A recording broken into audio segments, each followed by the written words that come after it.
आज मैं जिस सीरीज को एक्सप्लेन करने वाली हूँ उसका नाम है 12, जिसकी टोटल 8 एपिसोड्स होंगी। इसमें हमें के ड्रामा इंडस्ट्री के एक नहीं, दो नहीं बल्कि 3 हीरोज देखने को मिलेंगे। कहानी सुपरनैचुरल एलिमेंट और एक्शन से भरी है। बिना किसी देरी के एपिसोड 1 की कहानी को जानते हैं। सीरीज के शुरू में हमें 12 एंजल्स की कहानी सुनाई गई। गॉड, जिसे सीरीज में लाइट का नाम दिया गया है, उसने 12 एंजल्स को दुनिया में अमन और शांति के लिए भेजा। एक इंसान की निगरानी में इन 12 एंजल्स के पास 12 मुख्तलिफ जानवरों की ताकत थी। जैसे दुनिया में अच्छाई फैलने लगी, दूसरी तरफ बुराई ने भी जन्म लिया। ये बुरी ताकतें दुनिया को तबाह करने लगी। दुनिया को बचाने के लिए इन्हीं 12 एंजल्स ने इनसे लड़ाई की। एक बहुत बड़ी जंग और सैक्रिफाइस के बाद एंजल्स उन्हें हराने में कामयाब हुए। इसके बाद बुरी ताकतों और एंजल्स की पावर को हेलमाउथ के अंदर सील किया गया। ऐसे बुरी ताकतों का राज दुनिया पर से खत्म हुआ और एंजल्स इंसानों में इंसान बनकर रहने लगे। अब मिलते हैं तेसान से, जो न सिर्फ इन एंजल्स का लीडर है बल्कि एंजल कैपिटल ग्रुप का सीईओ भी। ये एक ऐसी कंपनी है जो आम लोगों को नहीं बल्कि सिर्फ गैंगस्टर्स और क्रिमिनल्स को पैसे उधार देती है, क्योंकि जब पैसे वापस लेने होते हैं इस कंपनी को ज्यादा मुश्किल पेश नहीं आती। इस वक्त तेसान जेल में बंद यांगसू से अपने पैसे वसूल करने आया। कहा, अपनी गाड़ी और घर मुझे बेचो, तुम्हारा लोन खत्म हो जाएगा। यांगसू को उसे पैसे वापस करने का दूर दूर तक कोई इरादा नहीं। चीजें बेचने से मना किया और मजाक उड़ाते हुए कहने लगा, जेल से छूटने के बाद पार्ट टाइम जॉब करके तुम्हारे पैसे वापस करूंगा। तेसान ने बस इतना कहा, पिछले 100 सालों में ऐसा कोई नहीं गुजरा जिससे मैंने अपने पैसे वापस ना लिए हो। इसका मतलब पिछले 100 साल से वो इस कंपनी को चला रहा है। ये कोई इतनी बड़ी बात नहीं, क्योंकि तेसान की उम्र 5000 साल से भी ज्यादा है। यांगसू 100 साल वाली बात पर कंफ्यूज हुआ।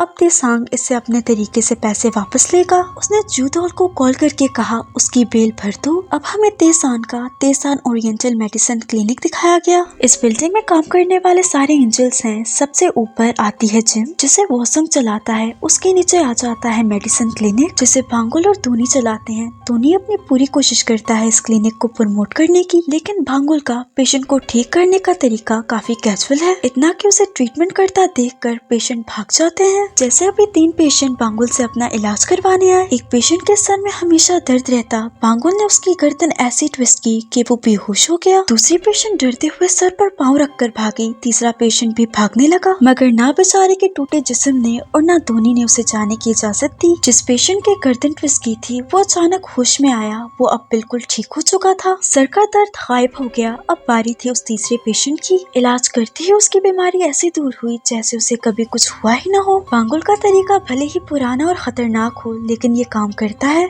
इस क्लिनिक के नीचे चलता है एंजल कैपिटल ग्रुप। कांगजी, मालसुक और जोईदोल यहाँ काम कर रहे थे। एक जुआरी अपना कर्जा दिए बगैर गायब हो गया था। आज उसका पता मिला। तेसान के ऑर्डर पर ये सब उस आदमी से अपने पैसे वापस लेने के। दूसरी तरफ डिटेक्टिव मारुक ने तेसान को कॉल की। ये खुद भी एक एंजल है। इसे तेसान की तभी याद आती है जब इसे पैसों की जरूरत हो। जैसे ही तेसान ने पैसे भेजे, उसने मीर के लिए बहुत सारे कपड़े खरीदे। मीर भी एक एंजल है जो 10 साल पहले इनसे अलग हो गई। क्यों ये पता नहीं। अब ये एक म्यूजियम में इन्हीं 12 एंजल्स की स्टोरी सुनाने का काम करती है। मारुक ने उसे दोबारा घर वापस आने का कहा तो उसने जवाब नहीं दिया। ऐसे ही उठकर चलती बनी। कपड़े भी साथ लेकर नहीं की, क्योंकि ये तेसान के पैसों के थे। मारुक खुद से कहने लगा, आखिर इसने अपने ख्वाब में ऐसा क्या देखा जो ये मुझसे भी छुपा रही है। इसे ख्वाब ने मीर को परेशान किया हुआ है, क्योंकि एंजल्स के ख्वाब सच निकलते हैं। यांगसू अपने आदमियों के साथ ड्रिंक कर रहा था, क्योंकि उसकी बेल इतनी जल्दी हो गई। तेसान ने कॉल करके बताया, मैं अपने पैसे वापस लेने आ रहा हूँ। उसका रंग पीला पड़ गया। अब समझ आया बेल दिलाने के पीछे तेसान का हाथ था। उसने अपने आदमियों को ऑर्डर दिया, देखते ही तेसान को मार देना। तेसान जैसे ही आया, हुंडो ने उस पर हमला किया। एक एक को मजा चखाते हुए यांगसू के ऑफिस तक पहुंचा, जहां वो पहले से भागने की तैयारी में था। तिजोरी में बहुत से पैसे पड़े थे।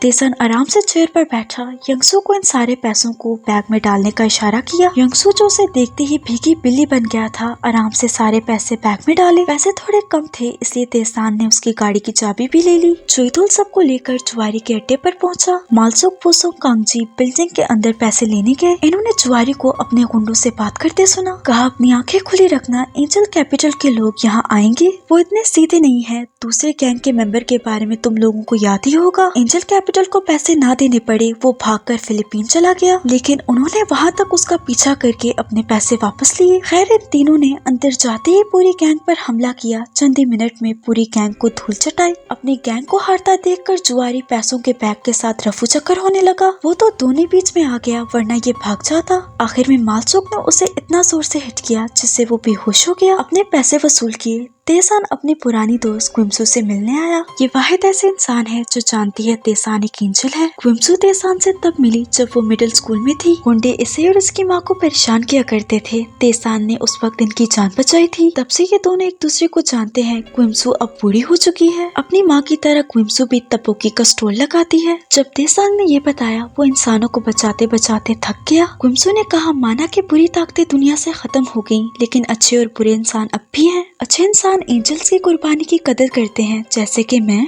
तेसान ने गाल खींचा, कहा तुम कितनी बड़ी हो गई हो। इसी बीच एक बूढ़ा आदमी तेसान को आकर डांटने लगा, क्योंकि वो अपने से बड़ी उम्र की औरत से ऐसे बात कर रहा है जैसे वो उससे छोटी हो। उसे लगा तेसान उससे बदतमीजी कर रहा है। तेसान को याद आया ये तो मानबुक है, स्टेशनरी स्टोर के मालिक का बेटा, जो हमेशा बचपन में अपना बेड गीला कर देता था। मानबुक को भी याद आ गया। वो हैरान हुआ इसका एक बाल भी सफेद क्यों नहीं। पुलिस स्टेशन में बैठे मारूक ने टीवी पर न्यूज देखी। एक बिल्डिंग के खुदाई करते वक्त बहुत से रेलिक्स मिले। रेलिक यानी ऐसी चीज जो सदियों पुरानी हो। ये रेलिक्स बहुत पुराने हैं, लेकिन एग्जैक्ट कितने पुराने ये अभी तक किसी को नहीं मालूम। इन पर रिसर्च करने के लिए रेलिक्स साइंटिस्ट को दिए गए। जब स्कैन किया गया अब नॉर्मल रीडिंग्स मिली जो साइंस की समझ से बाहर थी।